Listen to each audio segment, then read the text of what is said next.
So I've been playing a lot and experimenting with a bunch of things, and I gotta say, I have found the sickest army that I think Games Workshop has ever created. This new detachment for the Chaos Demons, the Shadow Legion, is the most flexible, biggest amount of variety of any army I've seen. This thing is a freaking it's just so cool. It's like the Superman of all armies. It is a multi toolkit. It can build for anything in any scenario, and I am so excited to go through it for you today. This is not like a full breakdown of every single strat that they have. What I'm actually going to be talking about today is I'm going to be talking about the units and the combinations that work so sick in this detachment, and you guys can take it away to play on your own. And I got to be honest with you, I'm pretty darn convinced that this is probably the strongest army in the game as well right now. Like, good luck countering everything that this army can bring to bear. So let's get right into it. What is the freaking Shadow Legion? Well, it's got some of the coolest freaking detachment rules. This is Belakor's Legion. So this is where you can bring in demons from all over the place, and they're all going to get benefits, kind of like the original demonic incursion, but it goes a step further because now you can bring in the mortal minions of Belakor's as well. And the power of this army is kind of unbelievable when you build it to its maximal optimization. I've been running it in the TTS league that I run on my server, Happy Corrupt Wargaming. And if you guys want to join those TTS leagues, you can sign up for those leagues just by becoming a member of the Discord, which you can do by signing up as a YouTube member or as a member on Coffee. Link down in the description below. But basically, when you combine the power of like your Chaos Space Marines and your demons and you combo them, oh my gosh, it gets bananas, some of the things that you can actually do. Some of the Chaos Space Marines abilities on some of their data sheets are not actually locked to Heretic Astartes. So you can use some of their units' abilities to stack with some of the demons' abilities, and oh boy. So let's talk about some of those combinations. I'm just going to give you a brief overview of the actual like the rules that Shadow Legion gives. So Shadow Legion is going to give -1 to wound if your strength is higher than the toughness of the unit for Nurgle. So suddenly your Nurglings are actually kind of hard to wound sometimes, which is hilarious. You can't Overwatch against Slaanesh demons. You're always -1 to hit Tzeentch demons. You get advance in charge for Khorne demons, which is, oh my gosh, super, super powerful, and we'll talk about that for sure. And then you get dark packs on all CSM models that you get to take, which is only the infantry and infantry characters as well. And you get dark packs on Belakor. And a step further, Belakor automatically passes his dark pack checks. This, oh my god. So I'll just tell you, I'm going to give you like an idea of the army list that I've been running recently, and it is so disgusting. It is so disgusting. And we also saw a few of these at the Adepticon this past weekend, which by the way, if you guys weren't paying attention, everyone was busy crying about freaking Mordaka. Well, Chaos Demons cleaned up at Adepticon. I think the person who won was Space Marines, and then it was Fulgerpile who had Eldari, and then it was Chaos Demons. I think there were 3 Chaos Demons in the top 10. It was bonkers. So Chaos Demons are definitely something to be on the lookout. So let's talk about the 2 most powerful enhancements. I'm not going to go through all of them, but I'm going to tell you how I'm going to run these enhancements and how you can run them to just have an absolute blast in your games. So number 1, this enhancement is bonkers. Oh my goodness. Expect this thing to be nerfed. So if you want to play this army, play it soon and enjoy it, because this cannot stick around the way it is. Fade to Darkness. Basically, you get to go back into reserves after you kill a unit in the fight phase, and you're no longer in engagement range. What does this mean? Basically, it means your unit just won't ever be targeted, because you're going to put this on a Bloodthirster. He is the obvious freaking choice for it. Bloodthirster runs in, kills the thing he needs to kill, and poof, back into deep strike. And then in your turn, or I'm sorry, and then in your opponent's turn, you're just going to rapid ingress the Bloodthirster into a place where he can't be targeted, and then you're going to advance in charge and do it again. So effectively what this does is this solves the Bloodthirster's problem with it, which is that he is not tough. He's not durable. He instantly dies once your opponent gets to draw a beat on him. Not anymore, because every time you kill something, you're just going to go right back up into reserves. Your opponent can't target you. You'll come back down again, and you will freaking smash again. It's just disgusting. Absolutely disgusting. Another way that you can do it is you can run the Chaos Lord with Chosen. And this is a pretty freaking awesome choice. A lot of people tend to forget about I think a lot of people are tending to forget about the characters who are leading this unit or this army. All of your mortal units are really, really important here. So when you bring them, don't forget that they can actually be running these enhancements as well, because they get the Shadow Legions keyword. So you can run a 10-man unit of Chosen with your freaking Chaos Lord, go murder or whatever you need to murder. He'll come back into reserves, and then you get to rapid ingress them in. One thing I actually forgot to mention on the previous slide is that all of your Chaos Space Marine units get Deep Strike. They get Deep Strike. Oh my gosh! So let me just go add that in, Deep Strike. So sorry if there'll be some comments down below, and there should be because I missed that and I didn't mean to. My apologies. Deep Strike as well. All right, so this works on a Terminator Sorcerer with Terminators. This can work. It can work with Dark Commune with ACDC. I'm sorry, with a Curse Cultist. So the ACDC. Holy crap. Have you ever charged 20 plus models, murder whatever you want, and then just pick them back up? Nope, no blast for you because I'm not on the battlefield anymore. And then I can rapid ingress them because since they're Shadow Legion, the ACDC gets Deep Strike. It is so disgusting. So powerful. Expect this thing to be nerfed. It's I think it's the best enhancement in the entire freaking game. Then we have Leaping Shadows, which is another amazing enhancement. A 9-inch scout move. What type of units would you want a 9-inch freaking scout move? Well, I can tell you I would love a 9-inch scout move on my Accursed Cultist Dark Commune unit because now they're going to scout 9, then advance and charge. They have a crazy threat range turn 1. It is absolutely bonkers how far they can move, and your opponents should fear you. This works with Chosen, so like you can have a unit of Chosen, they get a 9-inch scout move, and then they can obviously advance and charge off that, so they're basically the same as the Accursed Cultist. It works with Terminators, so suddenly your Terminators can just casually walk 14 inches turn 1 if they don't want to advance. It can work with Blood Crushers and a Skullmaster, so that Skullmaster can run in and they get to the scout move 9, move 10 with an advanced charge at +1. It is disgusting if the Skullmaster is leading you Blood Crushers. You can also do this with a Bloodthirster. Who knew? This enhancement works well on the Bloodthirster as well. Might you want to take 2 Bloodthirsters in this detachment? I might. They are bonkers in this detachment. Actually, just a quick moment. The reason why you wouldn't want to run Blood Crushers and Skullmaster with the Fade to Dark enhancement to go back into reserves is because it won't work if you kill your unit in the charge phase. That doesn't mean that you wouldn't put it on that unit, by the way. It's just a reason why you might not, because you do have to actually kill them in the fight phase, not in the charge phase when you actually do your charges. This Leaping Shadows, which is the 9-inch scout move, works really well with Bloodletters led by a Bloodmaster, because remember, Bloodletters just got +2 inches to their move, so now they're moving 9 + 8, so they're going, what is that, 17 inches, and then they can still advance and charge because this is freaking Khorne in the Shadow Legion. So Bloodletters get really, really far movement, and they get +1 to charge since they have this, I think it's the icon or the instrument, whatever, they get +1 to their freaking charge, and actually might be their advanced rolls as well, I don't remember. But they move freaking fast, so they can go wherever you need to go, and you can give them Lance, +1 AP due to a stratagem in this detachment. Dude, the 9-inch scout move even works really well with a Greater Unclean one and a Keeper of Secrets. The Greater Unclean one with the massive base, which makes them very hard to deploy, well, suddenly you get a 9-inch pregame move, and guess what? Since you have the insanely, amazingly cheap Nurgling units, you're basically always going to be able to use your scout move because there's not many units in the game that can just block the entire midfield. So you're pretty much always going to be able to put, I think there's like 2 or 3, but very, very few of them. So you're basically always going to be able to put a unit of Nurgling somewhere to guarantee that you're going to get to utilize your scout move. So you're not going to be like 9-inch blocked by an enemy infiltrator. Guys, this just creates a ridiculous early game pressure. It blends with advanced charges super well, and it also makes deployment very, very, very, very easy if you have tricky units to deploy, like the ACDC. By the way, take this on your ACDC. All right, let's talk about some of my favorite units and some of the favorite like combinations and why I love these units.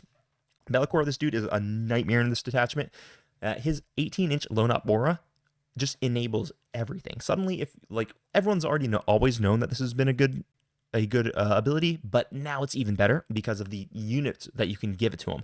I'm going to talk about it a little bit in the future when I go over the strongest unit in this detachment, which will be at the end of the video, but oh my gosh, just trust me.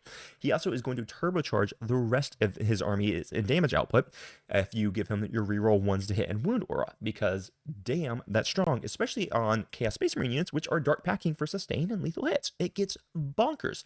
Belakor himself will now always effectively have sustained and lethal, he will either always have sustained or lethal hits, and he'll automatically pass those checks. Now, be careful, because if you're playing against someone who is running this detachment, they might make a little error. Dark packs are leadership tests. They are not battle shock tests. So you're not going to heal from them if you pass a leadership test in your Shadow of Chaos aura. That is only battle shock tests that actually procs with, which is the army rule, and not the detachment rule, right? Bloodthirster. Like I said, the Bloodthirster is the GOAT. I am always running him in this. I will always take him with Fade to Darkness, which is the one that allows him to go back into reserves after he kills a unit. Oh my god, that's busted. Just be a little bit careful, because you do have to do it at the end of the fight phase. right? And if something's engaged with you, you can't do it. So sometimes you don't want to actually pile in so you can proc your mortal wound thing, because you're kind of having to pray that your mortal wounds would end up killing them off, and if you don't, then you can screw yourself. So a lot of times I just won't consolidate with them anymore, even though previously I would want to tag things. Then you could maybe even take a second Bloodthirster with a 9-inch scout move, but you don't have to. Now, here's the deal. This guy's got an innate advance in charge. So, like we've already talked about, you can kill things, bring them back up, rep and ingress them, bring them back down. But you've got a stratagem in this detachment that gives Lance, and if you're Khorne, you get +1 AP, which is critical because now this guy's sweep attack goes to AP3.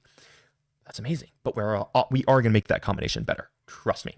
You can also, just because there's a stratagem in this detachment, you can just heal 3 wounds on demand, making him one of the tankier Bloodthirsters that you can actually build in anything. Because now, since you have Belakor, he's always going to be 18-inch lone opt, and then you can heal him. He can advance a charge, go back up into reserve. It's just bonkers with the combos you can do. Now, let's see how damaging we can actually just make this paragon of murder and destruction. You can combo him with, say, a Sorcerer and Terminator armor, because he can just point at them with Death X and say +1 AP. So now, on the charge, you can have his Strength 10 sweep attack at AP4 with +1 to wound. Holy crap. But we can make it even nastier. So let's say we don't want to do the Sorcerer and Terminator armor, and we want to do a Renmaster on Skull Throne. Guys, this stacks. So suddenly you have 14 attacks at Strength 11, AP4, Damage 3 sweep with Lance, and if you're near Belakor, it can even be re-rolling hit rolls and wound rolls of 1. It is one of the most absurd damaging combinations in the entire game, especially when you consider the fact that he immediately goes back into reserves in your turn, so your opponent can never interact with him. Holy crap.